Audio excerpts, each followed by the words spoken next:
And welcome back, guys, to the fourth episode of the HurryUp podcast. I'm Anthony, and I'm here with my friend Adam. Hello. And today, we're going to be transitioning from a little bit from football talk, which I know we've been talking about the last 3 episodes, and incorporating more Rockets and Astros talk now that the offseason. And unfortunately, Houston's not going to play the Super Bowl in their own home. I know. I hope you guys enjoy it. We'll see how this goes. Send us some feedback on how we're doing on this Rockets talk, and let's get right into it. Adam? All right, guys, I wanted to recap a little bit of last week. The Rockets, for being so hot starting off in December, have kind of cooled off and kind of been a little inconsistent, you might say. We've had a shaky week. We beat the Nets pretty good last Sunday. We lost to the Heat, beat the Bucks, lost to the Warriors, and I had so much hype. I'll be honest, Anthony. I wore a James Harden beard to work. I'm not joking. Huh? All right, well, that's I interesting. wore a James Harden beard to work. I'm surprised your work let you do that. Oh, no, I took it off. I mean, I wore it to work, though. I had so much hype. That was just like a playoff game. And you could just, if you watched that game, you could just tell by halftime, like, I can't believe we kept it as close as we did for that long. And they pulled away fairly quickly in the third quarter. And, I mean, I'm a true fan. I stayed in, I watched it, but it was sad. We lost that game 125-108. We had a good bounce-back game against the Grizzlies. I actually watched that game.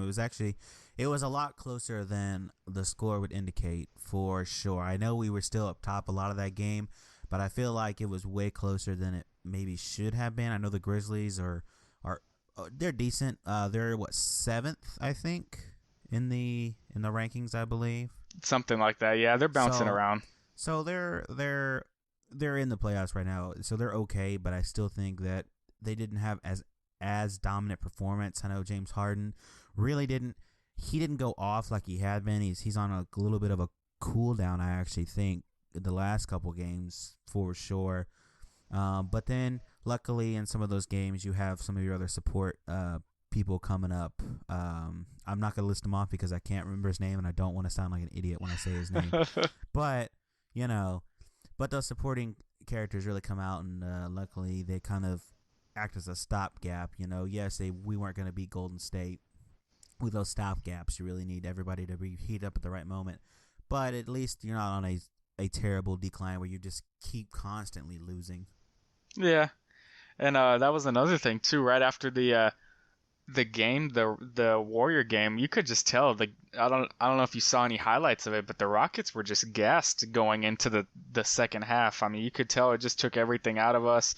And Mike D'Antoni went even as far as complaining about the travel schedule, which I think was kind of a bit much. I mean, he's my guy, he's my coach, I root for the team, but there's plenty of other NBA teams that have their problems. I could definitely see his point because before our game, the Warriors had played like 9 games in a row in the state of California, like 8 home games, and the one they had on the road was in Sacramento, so that was nothing. And we had been flying. No, go ahead. Well, I'm saying, I know this in all sports, really, in every single one, traveling really does take a lot out of a team, way more than you think, because it's a lot to board a plane and travel, do all this other stuff. It really does take it out of you. I mean, and by the time you get to the game, they are already on how long of a road streak? Did the Warriors start their road games? I heard they had they had a huge amount of road games back to back. Something, yeah, they're coming up. It's actually, I think they started off on their road trip when they came to Houston. Well, no, I meant Houston going into Golden State. Houston going into Golden State, yeah. We went to Memphis, and then we're in Milwaukee tonight. So yeah, we're going on a few. I don't know. It's just doing all that traveling really takes it out of you for sure. Yeah. Definitely. I can agree. I can relate, but I wasn't too thrilled with him saying that because I know other NBA teams got their injuries and their problems. He's not wrong. It's just something that I would have kind of kept to myself personally. He's not wrong, and you're the coach, so you don't want to hear that coming out of a coach, unfortunately. No. But he does have a legitimate point. I think in sports there are those things where you do have a legitimate point to it. You're like, well, I know this to be true, but I can't say it. And at least it's good that he's saying, what everybody is thinking at least. I mean, I'd rather him say it than like James Harden or something. I mean, if anyone were to say it, I'd rather it be the coach. Yeah. But he has a point. I mean, come on, we're up north and then we're flying down to Miami. I mean, it wouldn't be bad the road trips, but he's right. We're bouncing all over the globe. Uh, I mean, it's no excuse. The Warriors were just a better team that night. It's disappointing. I kind of Yeah. had more hopes. We came out flat. And I'm going to your point back to going off to a playoff game. Who's to say later down the road that that's not a possibility that happens? That could be a road game or a home game or whatever in the playoffs that we had down the road. If we sustain what we're doing and getting to the playoffs. Yeah. So I mean, it's one of those things that at least now it's kind of helping you train a little bit. I mean, how many rookies or how many low-level starters do we have on this team right now? We've got a few. We've got a young core. We've got Kyle Wilcher. Sam Decker is kind of in his rookie season because he was hurt all of last year. We've got some good guys that are young. Montrezl Harrell. Kind of training. At least this is kind of training them up to say, hey, going into the playoffs, you can't do this, especially against a team like Golden State. You can't go in there lackadaisical and kind of, I mean, not to compare sports, but I mean, they're kind of like the Patriots. You can't make mistakes. Yeah. You just gotta grind them out the whole game until they break or give a little bit, and then you gotta strike at the right time. But yeah, the teams like that aren't gonna make too many errors, and when they do, you gotta capitalize.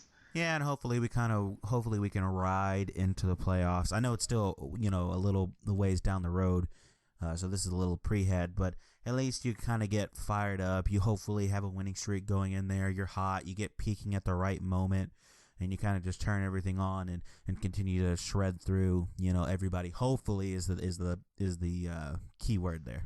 Yeah. Another thing I kind of want to transition to for the Rockets is I don't know if you know, but after the Warrior game, Ryan Anderson, our forward, had kind of battled through the flu. He wasn't shooting all that well, and at halftime they pulled the plug. They told him to go home or whatever, and he didn't return the rest of the game. It was real bad. I was reading he was real sick, and he didn't get the start the following night in Memphis, and they gave the start to Sam Decker for his first career start, actually, and he had a drop to career high for 30 points. So I thought that was pretty impressive. That was a good game. He was getting open, which really helped yeah, him they out. were leaving him a lot of open threes. Yeah, a lot of open threes taken on that court from him, and I saw a lot. They were really kind of, I don't know. I mean, I guess I would too, but they were really kind of double teaming Harden a lot, which is really letting Sam Decker get open to make those kind of threes. That was the Grizzlies' demise, is they kept on double teaming him, and well, Harden's the kind of guy. Okay, fine, I don't need to score to win the game. He'll find other ways to beat you. He'll pass the ball. He's not afraid to. That's why he averages so many, not averages. He gets so many triple doubles. Yeah, I mean he's a good player that's willing to find other ways to help his team win. James Harden's had a good year even when he's not shooting the ball right. So. Yeah, but it was a real good performance. I can see where the Grizzlies would go in this situation. After the kind of games that Harden was having, I would want to double team him too. But definitely, like that kind of leaves a lot of players open, and that's where I was talking about that support cast really coming in there and taking advantage on those double teams. And I hate to compare sports again, but it's like a wide receiver, double teaming them, and you're leaving these other guys open to stretch the field and make up for what you're doing for this double team. So it's a I would like to say it's a pick your own poison kind of thing, but some of those support casts really need to. No, you're right. That's exactly what it is pick your poison. Because you leave Sam Decker wide open. I mean, he's making 5-6 threes, and he's just making them. I mean, yeah, but then, like I said, when everybody's something's got to give. When everybody's clicking is the key word there. Because if Harden's not clicking, then there's no point to it. Or if anybody else isn't clicking and taking that role, I know they did that against the Grizzlies, but it helped though. Really they caught him off guard. They didn't think Sam Decker was going to play that well. They're like, oh, he's pretty much a rookie because he didn't play last year at all. He played maybe like 2 or 3 games he appeared in, and this is pretty much his rookie season. So I think they kind of got caught off guard with him. They didn't expect him to come firing, and he had been shooting pretty poorly until that game. He had to drive to the rim a lot against the Warriors instead of shooting the outside shot like he likes. It was pretty impressive to see him mold his game at such a young age for a player like him to do that. Usually those are the superstars, the James Hardens, the Russell Westbrooks, the Kobe Bryants that you see do that, the superstars. It's good to see a young kid like him change the way he plays because he knows whatever he's doing isn't working. Oh, his jump shot's not working, so let's drive to the rim. Yeah, and it's one of those things, talent progressions that you hope he kind of hopefully gets molded into a good player for us down the road or even now. Who knows? Yeah. Last thing I wanted to move on to for the Rockets, anyways. The power rankings were released. Rockets, like I said, we hadn't been real consistent, so we're dropping. I didn't expect us to hold the number 2 on the power rankings for the whole season. I mean, I was really stoked when we got up to it. That was impressive for me. But ESPN's Mark Steins was released, and we fell to number 5. It's the Warriors, Spurs, Cavs, Rockets, then the Jazz. The Jazz are surprisingly climbing up the list, so it's kind of good to see some other teams up in the loop. Yeah. Yeah, that's good. Like to see us stay in the top 5, top 10 for sure. Keep a little bit more consistency. Well, Adam, I got some breaking news for you. Some breaking news? Yeah, breaking news. Dun dun Okay. dun dun. Rockets actually fall to the Bucks tonight as we're recording this. That way you get a sense of when we're recording this. Really? It just ended. They lost 114 to 127. Yep. I mean, it's games like that aren't going to help the power rankings. I mean, especially when we just beat them last week. I know we were at home, but it's just pulling it now. I guess Giannis Antetokounmpo and one of his teammates combined for 59 points. That's the problem with the Rockets is that our defense isn't the Jeff Bzdelik isn't exactly the defensive-minded, gritty Grizzlies coach that I was expecting to get. He's got a good aggressive defense, but it's not consistent. Our offense, whenever it falters or it doesn't drop 130 points every game, I mean, you're not going to stop them whenever your opponent's scoring 115 every single night. I mean, we're giving up crazy amount of points, but most of the time we get the wins because our offense is just that much better. Yeah, but we knew that going into the season. We were talking, before this, and we always kind of knew that there was a high-powered offense. And like I said, when they're clicking, and they're really hard to beat. And when their offense is just having an off night, it's gonna end up like this. Drawing comparisons, we were talking about they're a lot like the Saints and a lot like the Falcons, who are just they're pound you with offense, and their defense, it doesn't exactly work. So you hope that you can outscore your opponent. Yeah, that's true.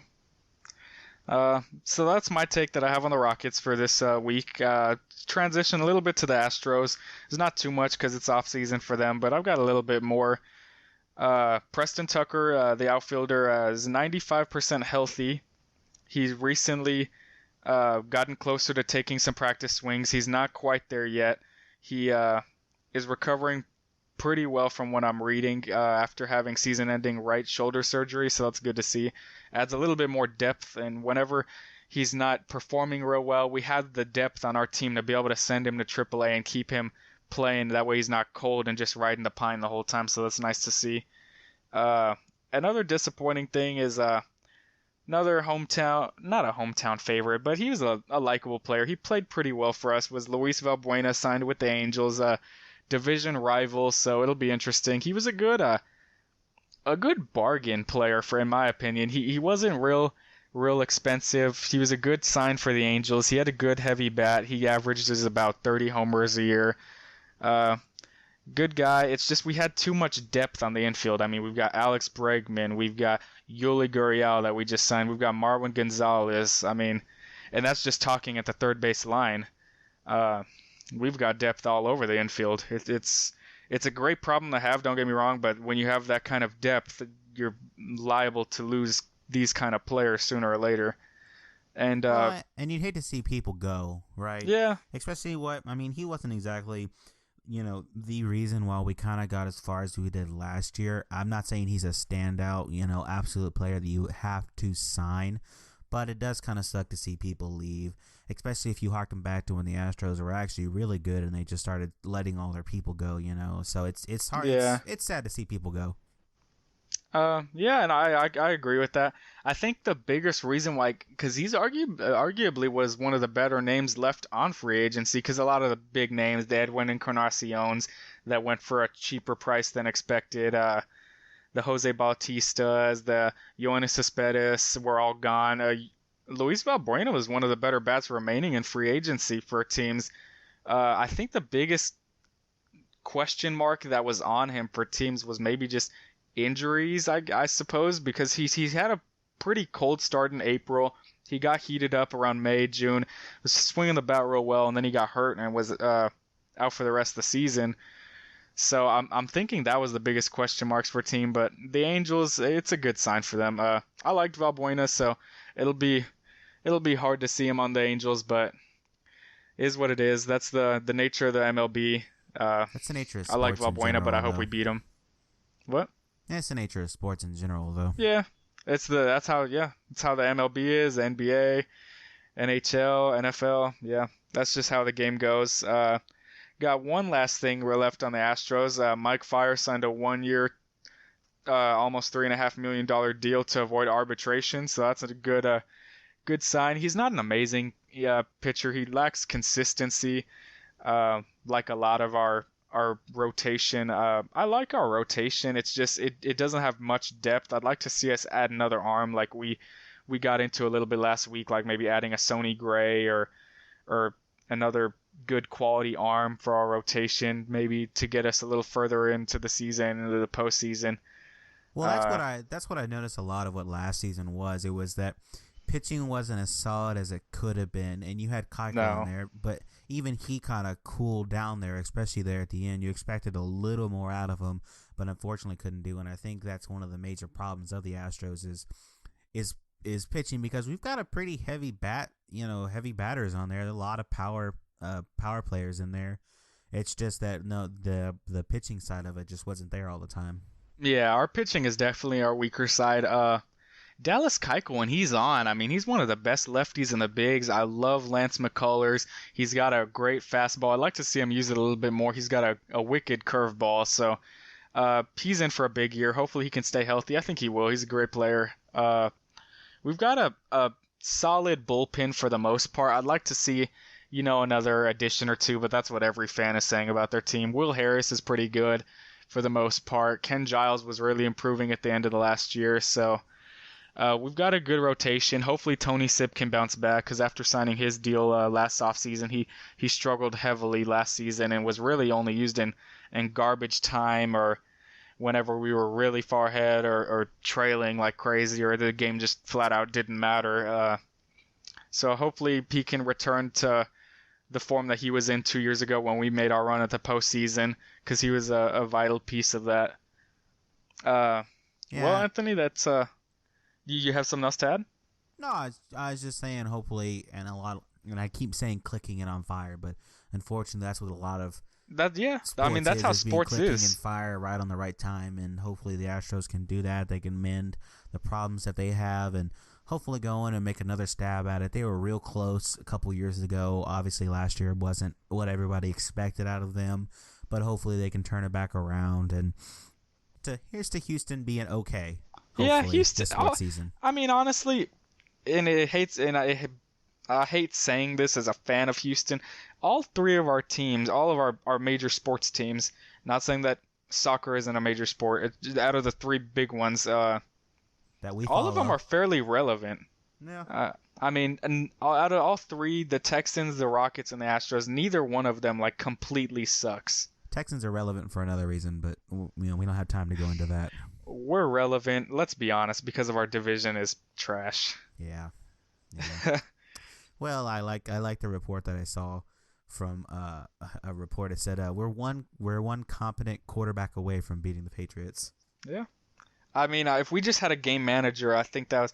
I mean, all right. Well, let's just completely. I was done with the Rockets and Astros, but let's just transition. We had a little bit to touch on for the Texans, but I agree with that statement. We just needed a game manager to get us through last week's game, and a guy who wouldn't turn it over when we needed it most, get us downfield, put us in the right positions. And I think that game could have been ours. I mean, Tom Brady was making as many mistakes as you can ask of him to make. Yeah. You know what kind of quarterback I want? I want a Matt Ryan. Yeah. Uh, I mean, we're not getting him, but No, a but that'd be caliber of nice. him. I know what you Yeah. mean. Hey, Uh, I said it. I said don't underestimate the Falcons. I think you're underselling them. yeah. Yeah, I will admit, I was wrong. I had the Patriots and I had the Packers going to the Super Bowl. I wanted to see a Tom Brady and Aaron Rodgers shootout. Not gonna see it. I'm rooting for the Falcons to win the Super Bowl though. Well, you're gonna get a Falcons. You're gonna get a Matt Ryan and a Tom Brady shootout. It's not the same though. Matt Ryan is real good, but Tom Brady and Aaron Rodgers are the two best in the NFL. Uh, Matt Ryan's stats would differ. His Matt stats may Ryan's, differ, but look at his legacy. yeah, but you know what? It's all about the moment. If And he right adds a now, ring, he will be really he'll be up there. If he adds a uh, ring, and I think the MVP is pretty much his. I'm just saying. I would love for the MVP to be his. I, I'm just I, saying. I don't see anyone else competing with him for it. They say I'm the just saying postseason that doesn't matter, but it does. I mean, he made the Super it's Bowl. yeah, it's his time. I'm just saying. I'm at that Falcons offense, and we're gonna talk about this real quick. The Falcons offense is on par to be really an historic offense that is just it's great. It's up there with some of the best, like 2007 Patriots or what is that Vikings team? There's a Vikings team I can't think of. It was really good, but I think it's up there with them for sure because they've been putting up stats and stats and stats, man. They have a great backfield. It really helps Matt Ryan out. Julio Jones, and is having a great season despite even being injured, and he's doing a lot of what I said earlier for the Rockets, where he's getting double teamed and he's stretching out all the people. So like people like Sanu and others can just open up field, and Matt Ryan can target them and get down there. I mean, I pulled up Matt Ryan's stats. He has basically 5,000 yards, 5,000 passing yards, 38 touchdowns, and 7 interceptions for the whole season. Those are good That's stats. Those are MVP that's deserving stats. that is a pretty good year. Unfortunately, Ezekiel Elliott's in this race, so I don't know. That's going to come down. I'd rather not see Elliott I don't get see it. Zeke winning it though. I don't know. I know do. they I say think a lot. postseason doesn't count. It does though. I think I can see him winning it just because of the tagline of Zeke, the storyline of him being taken so high up, almost breaking the rookie rushing record. I can think see he'll him get winning it. offensive player of the year. Oh, he'll get something like that. I could just see him getting. I could see him getting MVP, or I could see Tom Brady getting MVP. Unfortunately, I don't No, want him to. this is a quarterback driven league, and if any quarterback's gonna win it, it's Matt Ryan. I don't I know. would Tom place a Brady's bet that right. Matt Ryan wins it. Tom Brady's right there, man. A lot of people are voting for Tom Brady Tom just Brady because is hated by the NFL, and he missed yeah, 4 games on top of it, so that's he losing missed him four. votes right there. Yeah, but he missed 4 games. But look what he did in 4 games, even on the 4 games. So you're So saying that he did 4 games less than Matt Ryan, and Matt Ryan's numbers are statistically just as good, if not better, than Tom Brady's. well, He- what I'm saying is they may give him that. I don't want him to, but he may actually do it because I'll read you Tom Brady's stats right now. He has 3,500 passing yards, 28 touchdowns, and 2 interceptions. So he's like 10 you said touchdowns Matt away. Ryan had 5,000 yards. There's no way in 4 games he would have got 1,500 yards. I think he could have, man. The dude's Tom Brady. All I'm saying That is would have been he's like a hat in there. All I'm saying is he's a hat being thrown in there, and then of course you got your boy, Aaron Rodgers. Who I run the table. love me some Aaron Rodgers. you He's my favorite quarterback in the league, but And he's not gonna win it. Dude, you say that now. He's above man. Tom Brady in my opinion. You say Because that now, but I'm if just you look saying. at his roster, he had by far the weakest roster in the whole NFL playoffs. It's not even close. He covers up a lot of averages on his team. There's a lot of average to subpar people on his team. Yeah, it's true. I mean, I was listening to Colin Cowherd talk about it, and he said the same thing, and he was right because he's kind of like how Tom Brady was a few years ago. He covers up a lot of averages for his teams. He carries them into the postseason, and then he just faced a really balanced Atlanta team at home. He just wasn't gonna do it. well, I'll tell you what Aaron Rodgers' stats were. Aaron Rodgers ended up with 4,428 yards, 40 touchdowns, and 7 interceptions. Those are stats that deserve it more than Tom Brady. But someone's stats that are better than his is Matt Ryan. I guess, and but Matt Ryan's in the I Super don't know. Bowl. I'm just saying it. I think Matt Ryan's gonna get it. It's it'll pretty be much a those. lock. I would hope so, but I'm just saying it's We can probably go one of back on those record four. when I'm wrong, but I'm fairly certain I'm right. I'll pull this up It's and Matt replay Ryan. it. I'll replay it, but I'm just saying those four are the names that are going to be talked about in this race. It's going to be Zeke, Aaron, Tom Brady, and Matt Ryan. Yeah, and those are the ones deserving to have their name in the hat. But Zeke is gonna win NFC Offensive Player of the Year in my opinion, because he'll win something. He's gonna win Rookie of the Year. Oh yeah, he'll get Rookie of the Year, no question. Actually, I don't think Dak is that far. I could honestly see though, since Dak had such a good year, that they'll give one of them one or the other. Like one of them will get Offensive Player of the Year and the other one will get Rookie of the Year, just to kind of average it out. Well, I think Dak could get Rookie of the Year. Dak will get Rookie. Zeke will get Offensive Player of the Year. And Offensive Player of the Year is much more prestigious. Yeah, I agree. I could see that. Because that's everyone. Yeah, and Matt Ryan will get MVP. Yeah. Well, and it's one of those two things where you break down what MVP is, and it's most valuable player. So you could make the case for Tom Brady, just like you can for Aaron Rodgers. May as well be MVQ. Most valuable quarterback. That's the unofficial name, but yeah, sure. But you can make a case for Tom Brady. I don't want to, but you could. That he's covering up. He's coming in at 4. He pulled his team out of a 1-3 start. But you said it yourself. No, I agree. Well, but he was gifted a team that was 3-1 though.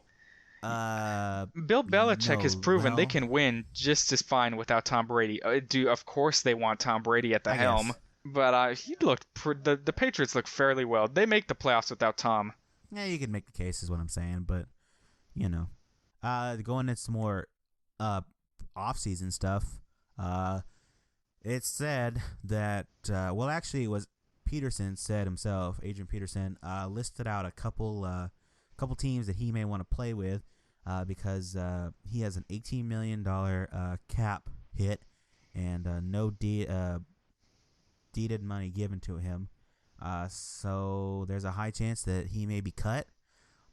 Personally, I don't think he'll get cut because I don't know who Minnesota has to replace him, to be honest with you. Everybody's thinking, because it said that Peterson gave out a list of people that he would want to get traded or go to, and Houston was on that list, which one is ridiculous because we already signed Lamar Miller, so I doubt that we're going to sign another this is just the world of hypotheticals. But listed out, like I was saying, I don't know if Minnesota is going to give him up. I kind of view them as a win-now kind of team. They're not a rebuilding team, so if they're going to do it, right now is going to be the time to do it. Maybe a little bit more tweaking, but right now is the time to do it. I don't know who else in their backfield is going to step up. I don't know who is even going to come out and be that guy for them, so I could see them honestly retaining him for like a year or two, signing to a 1-year, 2-year contract just to try to win now. Because who do they have? They have nobody. I cannot name a single guy in their backfield besides Peterson. The only argument that people may have against that is that they might not be considered a win-now team because you have Teddy Bridgewater, who's rumored to possibly miss next season too because his injury is so bad. And I'm not, and maybe you are, I'm not speaking for you, but I don't see Sam Bradford as the guy to get them over the hump. I see Sam Bradford. It all depends on how this next year shakes out. If they can retweak that defense like I was talking about, get them playing with the ferocity that they were. Because if you don't remember, way back when they were a good team. They were like 5-1. They were always top 3 power rankings. They were clicking and on fire. And if you could just get them to that defense to do what they were doing. People were shocked with Sam Bradford, and then the real Sam Bradford came out shortly after. Yeah, but a lot of that I would say that it was that he wasn't getting the line protection that he really needed to do what he needed to do. Because if you look at that game stretch, that offensive line really helped him out, gave him some really good coverage, protected him really well, and his receivers were able to get out there and do it, like Rudolph and their tight ends and everybody else. So I think if you get him that kind of offensive line and you actually sustain it, I could see Sam Bradford being, depending on how it shakes out, and of course there's a little bit of luck thrown in there. But I can so you blame their whole seasons downfall and the crumble of their season on their offensive line. I do and I don't. I blame some of it on their Because you offensive can't line. be 5-1 and miss the playoffs. I believe That's ridiculous. I believe that some of it is their line. Some of it is Sam Bradford. Yes, some of Sam Bradford did show up in the later seasons, later in the season. But I think it wasn't all his fault. The offensive line, like I said, the defense is what really kind of kicked them in the ass, or kicked them in the butt. I can't curse on this thing. It really was their downfall. They just weren't playing with a ferocity. If you're looking at their defensive stats for the first 5 games, it was ridiculous how good they were playing. They were playing top-notch defense, and slowly but surely they got tired, and they had a couple injuries along the way, and they just weren't really executing the plans that I think they needed to going into those games. So I also place it on the defense, and I think collectively it kind of doomed them, unfortunately. But there's a chance that Teddy Bridgewater can come back. He can if Teddy Bridgewater comes back and he's in form, I would definitely agree. Maybe. But what I'm saying is... But another thing you got to think is Adrian Peterson's old for a running back. Is he going to come back in the same form? He won't be the same form, but he'll be what they need to kind of alleviate. I mean, you don't want to, because look at it this way. If you got rid of Peterson, like I said, who do you have? You have nobody. So basically what you're doing is you're either going to try to train up a guy in your own field and hopefully he breaks out into something, or you have a really, really, really bad run. Yeah, but he's 31 and he turns 32 in March. That's old for a running back. But what running game are you gonna have? Is what I'm saying. I know, but you're gonna make it. You're gonna need to maybe find a free agent pickup, kind of like how we found Lamar Miller, or you're gonna have to. I don't think this year is gonna be that real big free agency guy. And what I'm saying is, you just retain him for like a year or two. Probably sign him a 2-year contract, 2 years. That's a bit too old for me. I think I would just sign him up for 1. But actually, he's already under contract for 1. But if you sign him up for 1, well, what I'm saying is, you sign him up for 2. You at least, even if Teddy Bridgewater doesn't come back this next game, at least you kind of have somebody there to alleviate. You don't have a terrible offensive and force Sam Bradford to pass, have the most one-sided offense, and then end up with a shitty record. Then guess what? Then your head coach is out. Then you have a lot of questions start coming back on you, and then that's how coaches get fired. So what I'm saying is you can hire him to at least retain a job or retain some kind of offensive, so you're not bad, so you don't go a really bad record. Yeah, it'll be interesting. I haven't read too much into the Vikings, but after Norv Turner quit, I don't know if they're going to seek another offensive coordinator in the offseason, or are they just going to keep their man and hire and promote within house. I think that'll be interesting because Mike Zimmer's a defensive mind, so he's got to find a good offensive guru to help his offensive unit. Hopefully. Let's transition to some more news. So, Shannon Sharp, the dude who actually has some pretty good stuff usually, said the most ridiculous thing in the world. This had to be brought up. This had to be said. So basically, it's an inter-Texas trade, which for one is never going to happen. Jerry Jones is never going to allow an inter-Texas trade. 1, this is ridiculous. 2, the actual thing is that he proposed trading. Not for Jerry. I think this is a great deal. I don't think Jerry Jones would do it, though. I don't think he'd want to do an interconf. There's so much bad blood between the Texas teams. He'd never trade like that. Are you kidding me? I don't think so. Maybe. I mean, I could maybe, but I don't know. But what the deal actually is, you probably know by now, is trading Tony Romo to us.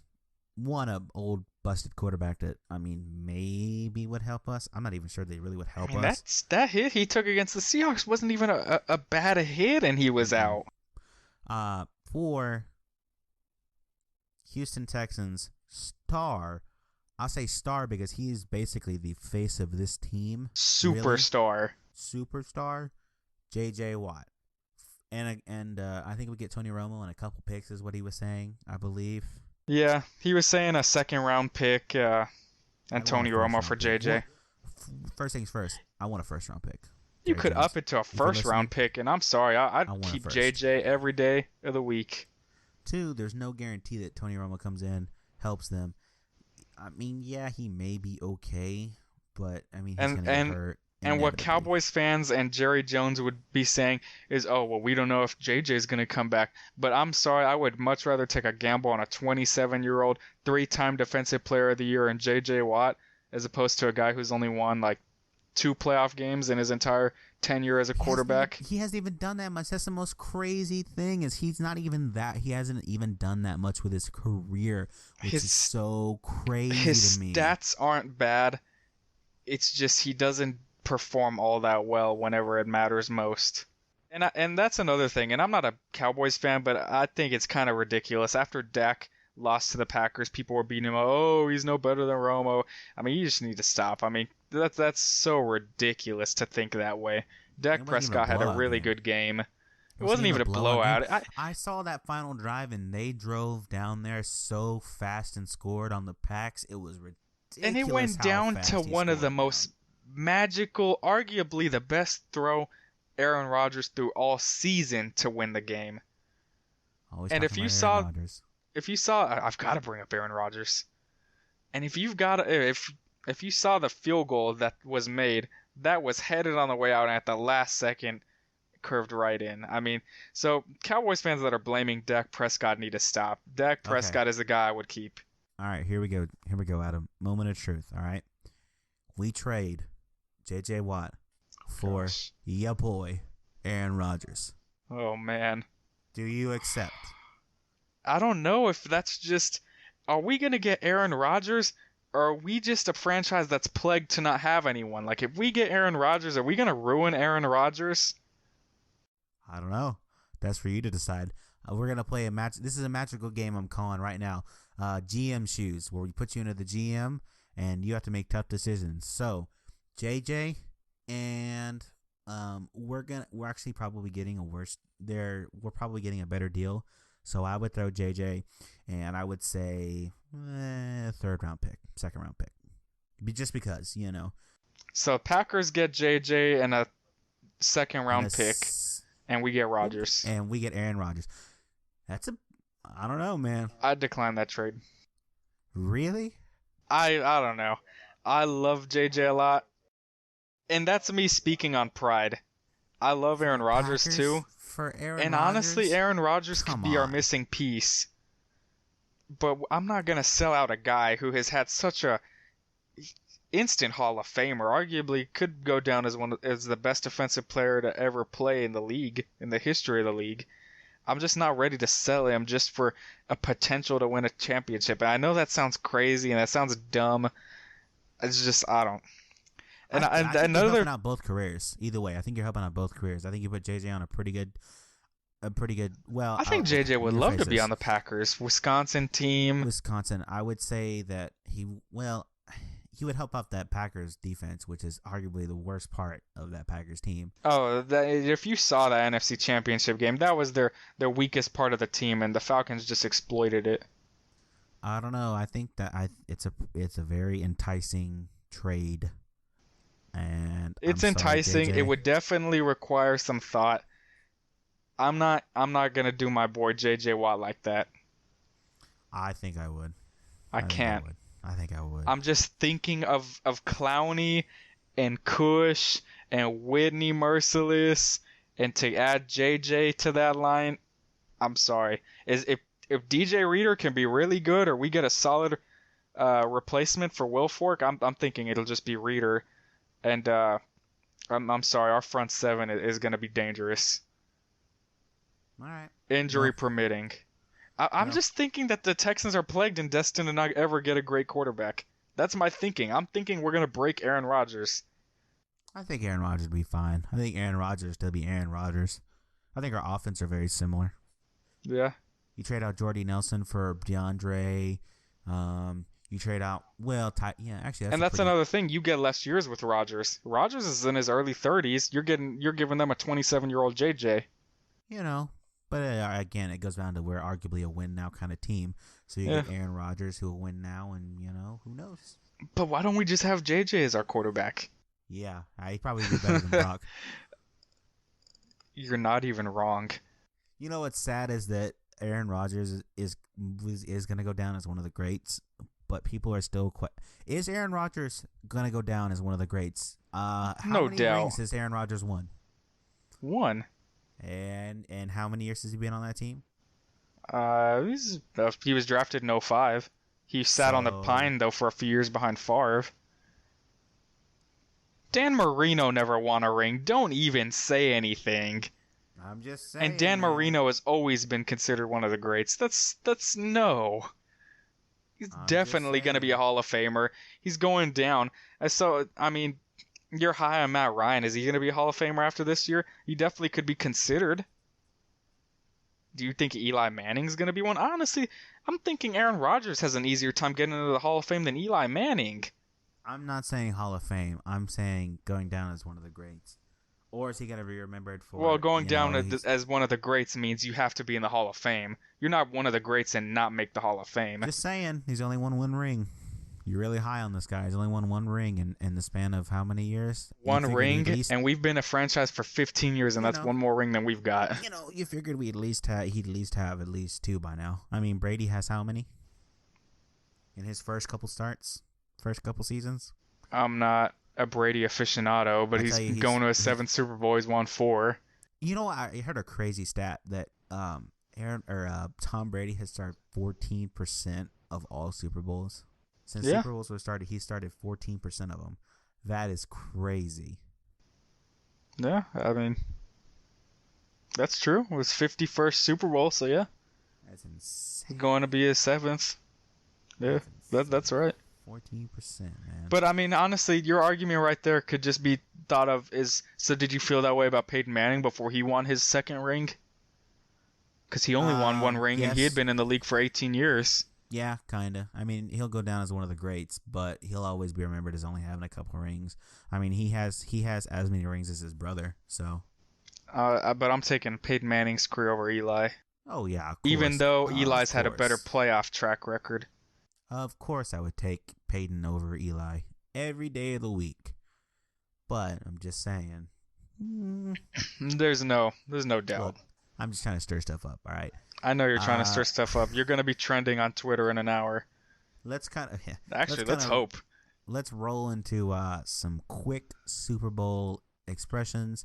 I'm going to keep riding the Falcons. Let's save the picks for next week. We need something to talk about next week. I'm just saying. I like this matchup. And if the fans are listening close enough, they already know where we're going. You would hope, unless you want to pull an upset and suddenly become a Patriots lover. No. I'm just saying, you started that Brock trade and then you wanted to get off of it real fast. I rep my team.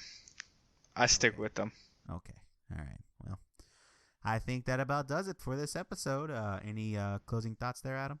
No, guys. Just keep following us on social media. We're now on YouTube, so that's big. Going to post this on YouTube. We have this on Spreaker. I'll put this up on SoundCloud. We'll put the links on Twitter. Anywhere how you listen to podcasts. Of course, you're listening to us now, so you already know. But you can listen to us on iTunes, Stitcher, stuff like that. iTunes, yeah. We'd like to get this a lot bigger than we're currently at. We just want to keep on moving. We have a Facebook page at the HurryUp. Like us at _HurryUp on Twitter. Or follow us, rather. Don't like us on Twitter. You can like our tweets, but please follow us. Retweet it up. Hashtag, whatever. Subscribe to us on YouTube. We really appreciate the support. And that's all I've got for this week, Anthony. All right, Adam. Well, now that you've just done shamelessly plugging us, bye, guys. All right. Thanks for listening.